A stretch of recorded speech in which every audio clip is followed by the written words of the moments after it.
Today we've got Fine Young Cannibals.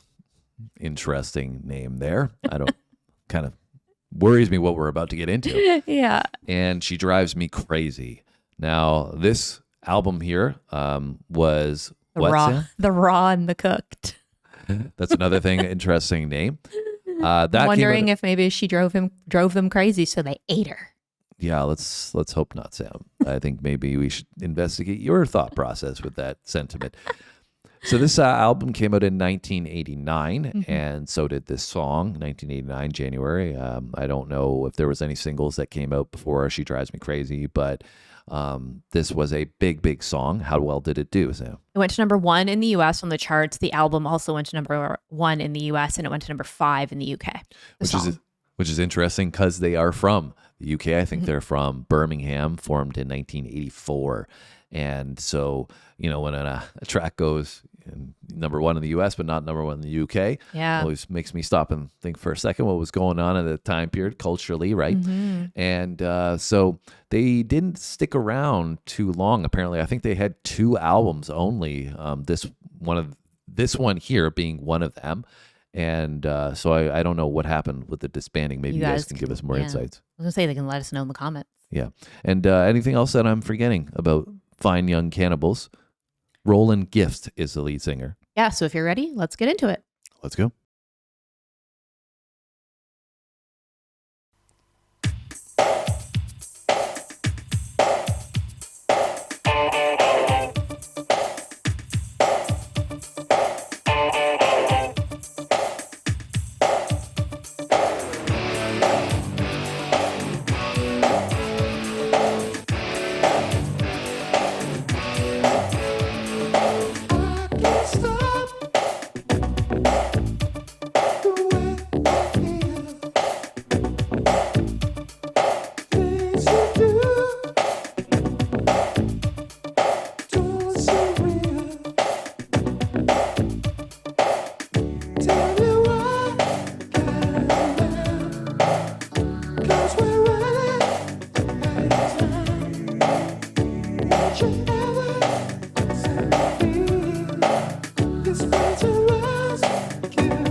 All right, so I didn't really expect to go where we went from the introduction, and then his voice came in and it kind of changed the whole dynamic of the song, the falsetto that he has, really emphasizing that throughout the verse sections. And then again, it switches when we get back into the chorus section and adds a little bit of layering with the guitar and stuff. So a lot of sharp switches so far in this one. Yeah, so I actually recognize the chorus of this. Oh, do you? Yeah, I think it must be from like movies or something like that, like rom-coms or whatever. I don't recognize it at all. No? You don't recognize specifically where it's from, though. No, it's just in my head, I'm picturing like when you're watching a movie and it's kind of like, especially like a romantic comedy kind of movie, or it's just like in the background.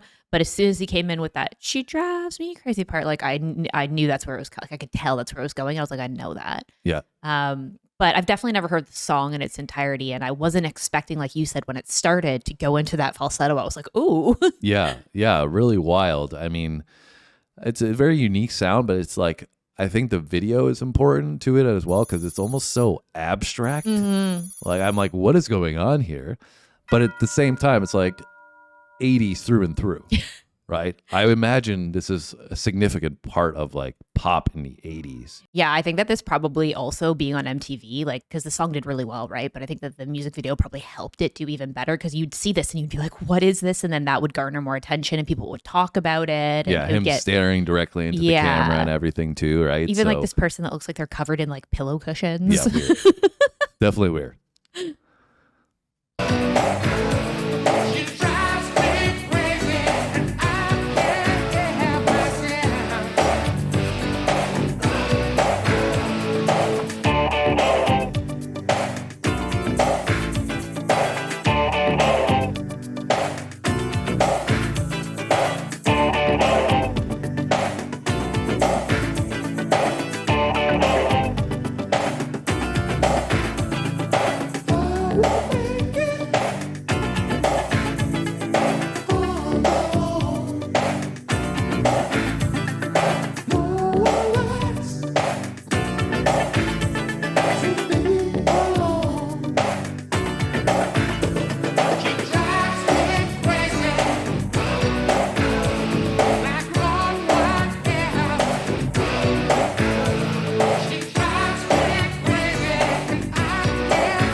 Definitely catchy, that's for sure. I think part of that too is like in the chorus section, the use of the guitar and the backing vocals.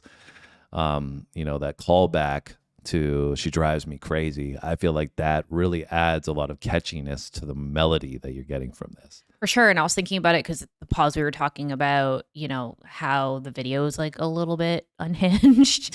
And I was thinking about how it all kind of comes together, right? Because he's talking about this like lack of control with love because he's being driven crazy by somebody, and that leads to this like unhinged chaotic feeling. And I feel like the instrumentation had a little bit of that element as well, like kind of like a little bit chaotic, and like you said, the callbacks, and then the video is definitely a little bit chaotic and unhinged. So I feel like it all comes together. Yeah, it was crazy. Yeah. Right.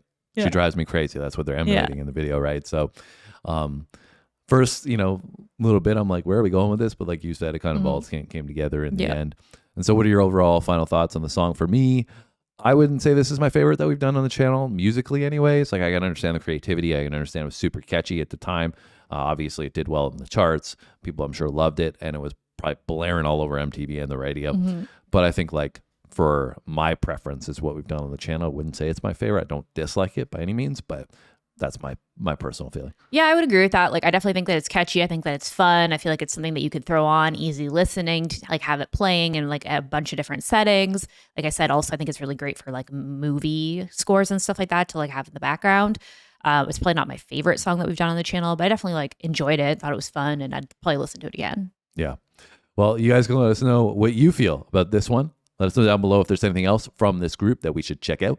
If this was their biggest record that you loved, that you were playing this one, when, where, give us those insights so we can start to visualize what was going on in 1989 with you.